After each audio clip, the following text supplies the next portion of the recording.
ഹിന്ദു ഐക്യവേദി രക്ഷാധികാരി ശശികല ടീച്ചറൊപ്പം ചേരുന്നുണ്ട്. ശ്രീമതി ശശികല ടീച്ചർ, അതായത് ആകസ്മികമായി സംഭവിക്കുന്നതാണോ ഇതൊക്കെ എന്ന് സംശയം തോന്നിപ്പോകുന്നുണ്ട്.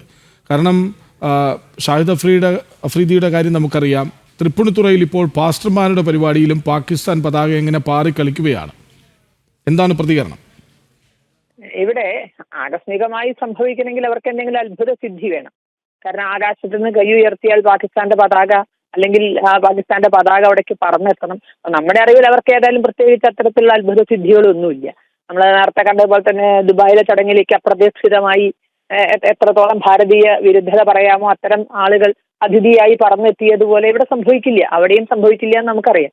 ഇവിടെ നമ്മളെ ഭയപ്പെടുത്തുന്ന ഒരു കാര്യം, രാഷ്ട്രത്തിന്റെ വിഘടനവാദികളൊക്കെ തന്നെ രാഷ്ട്രവിരുദ്ധ ശക്തികളൊക്കെ കൈകോർക്കുന്നു എന്നുള്ളതാണ്. പാസ്റ്റർമാരുടെ ഒരു സംഘടനയിൽ പാകിസ്ഥാന്റെ പതാക വന്നു എന്ന് പറഞ്ഞാൽ അവര് എത്രമാത്രം, ഈ പാസ്റ്റർമാർക്ക് ഒരിക്കലും പാകിസ്ഥാനിൽ ഇത്തരം ഒരു പ്രവർത്തനം നടത്താൻ സാധിക്കില്ല. ഒരു പ്രേക്ഷിത പ്രവർത്തനം പാകിസ്ഥാന്റെ മണ്ണിൽ പറഞ്ഞാൽ കഴുത്തിന് മേലെ തലയുണ്ടാവില്ല എന്നുള്ളത് ഉറപ്പാണ്. അപ്പൊ അത്രയും അവർക്ക് മതസ്വാതന്ത്ര്യം ഇല്ലാത്തൊരു നാട്ടിലെ പതാക പോലും എന്ത് തെമ്മാടിത്തരവും കാട്ടാൻ സ്വാതന്ത്ര്യമുള്ള ഈ നാട്ടിൽ കൊണ്ടുവന്നവർ ഉയർത്തണമെങ്കിൽ അവരൊക്കെ തമ്മിലുള്ള ലിങ്ക് എത്രമാത്രം ശക്തമാണ് എന്നതാണ്. അവർക്ക് എല്ലാവർക്കും വേണ്ടത് ഈ ഭാരതം എങ്ങനെ തളർത്താം എന്നുള്ളതാണ്. രാഷ്ട്രത്തെ തളർത്താൻ അവരെല്ലാം കൈകോർത്ത് പിടിക്കുന്നു. അല്ലെങ്കിൽ ഏതർത്ഥത്തിലാണ് പാസ്റ്റർമാരുടെ ഒരു യോഗത്തിൽ ഇത്തരത്തിലൊരു ജിഹാദി സംഘടനയാണെങ്കിൽ നമുക്ക് മനസ്സിലാക്കാം. ഒന്നുമില്ലെങ്കിൽ അവർക്ക് വേരുകൾ അവിടെയാണ് എന്നുള്ളത്, അല്ലെങ്കിൽ അവരവരുടെ പിതൃരാഷ്ട്രമായി കരുതുന്നത് അതിനെയാണ് എന്ന്. ആ നിലയ്ക്ക് അവർക്ക് പാകിസ്ഥാൻ പതാക ഉയർത്താം. മറിച്ച് ഒരു പാസ്റ്റർമാരുടെ സംഘടനയിൽ മനസ്സിലാക്കിയവരുടെ ക്രിസ്ത്യാനിറ്റിയാണല്ലോ പ്രചരിപ്പിക്കുന്നത്. കേൾക്കുന്നുണ്ടോ? കേൾക്കാം, പറഞ്ഞോളൂ.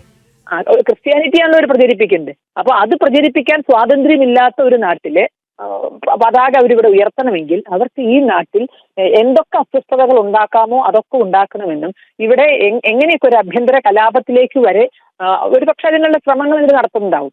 ശക്തമായൊരു ഭരണകൂടം ഇവിടെ ഉള്ളത് കൊണ്ട് അവരുടെ ഒന്നും കളി നടക്കുന്നില്ല എന്ന് മാത്രമേ ഉള്ളൂ. രാഷ്ട്രത്തെ അസ്ഥിരപ്പെടുത്താനും ഇവിടെ ഏതൊക്കെ വിധത്തിലുള്ള അസ്വസ്ഥതകൾ ഉണ്ടാക്കാമോ അതിലെല്ലാം കൈകോർത്ത് പിടിച്ച ഈ ശക്തികളെ ഇതിനെയൊക്കെ തുടച്ചു നീക്കിക്കൊണ്ടേ ഭാരതത്തിന് മുന്നോട്ട് പോകാൻ കഴിയൂ എന്നതിന്റെ ഒരു ശരിക്കും പറഞ്ഞാൽ അത്തരം ഒരു ജാഗ്രത നമ്മളിൽ ഉണ്ടാക്കുന്നതാണ് ഈ സംഭവം എന്ന് പറയാതെ വയ്യ. അതായത് ശശികല ടീച്ചർ, ഇതിന് പിന്നിൽ ആസൂത്രിതമായൊരു നീക്കമുണ്ട് എന്നാണോ മനസ്സിലാക്കേണ്ടത്? അല്ലാതെ 40 ദിവസം നീണ്ടു നിൽക്കുന്ന ഒരു പരിപാടിയിൽ എങ്ങനെയാണ് പെട്ടെന്നൊരു പതാക പ്രത്യക്ഷപ്പെടുന്നതും ആരുടെയെങ്കിലും അബദ്ധമായി അത് മാറുന്നതും? അല്ല, ഇവിടെ അബദ്ധം എന്താ വെച്ചാൽ ഇവരാരും ഉടുക്കുന്ന ഡ്രസ്സ് പാകിസ്ഥാൻ പതാക അല്ലല്ലോ. അബദ്ധത്തിൽ ഒരാൾ അഴിച്ചു വെക്കാൻ അവരിടുന്ന ജേഴ്സി അല്ലെങ്കിൽ ഷർട്ടോ അല്ലെങ്കിൽ അടിവസ്ത്രോ ഇതൊന്നും പാകിസ്ഥാൻ പതാക അല്ലല്ലോ. എങ്കിൽ ശരിയാണ്, ഞങ്ങളത് അഴുക്കായപ്പോൾ അഴിച്ചു വെച്ചതാണ് അതുകൊണ്ട് അവിടെ വന്നതാണെന്ന് പറയാം. ഇവരിത് കൈ കൊണ്ട് നടക്കുന്നവരല്ലല്ലോ, പാകിസ്ഥാൻ പതാക കൈ കൊണ്ട് നടക്കുന്നവരല്ലല്ലോ. അപ്പൊ അതവിടെ എങ്ങനെ അപ്രതീക്ഷിതമായിട്ട് വരുന്നത്, എങ്ങനെ ആകസ്മികമായിട്ട് വരുന്നത്? അത് ആസൂത്രിതമായി തന്നെ നടന്നതാണ്. അവർക്ക് ജിഹാദി സംഘടനകളുമായി കൈകോർത്തിട്ടുണ്ട്, വിഘടനവാദികളുമായി കൈകോർത്തിട്ടുണ്ട്, വളരെ ആസൂത്രിതമായി തന്നെ. ഒരുപക്ഷെ ഫണ്ട് അത്തരത്തിൽ അവർക്ക് ഈ പരിപാടി നടത്താനുള്ള ഫണ്ട് പോലും ഇത്തരം ശക്തികളിൽ നിന്നാണോ വന്നിരിക്കുന്നത് എന്ന് ന്യായമായി നമ്മൾ സംശയിക്കേണ്ടിയിരിക്കും.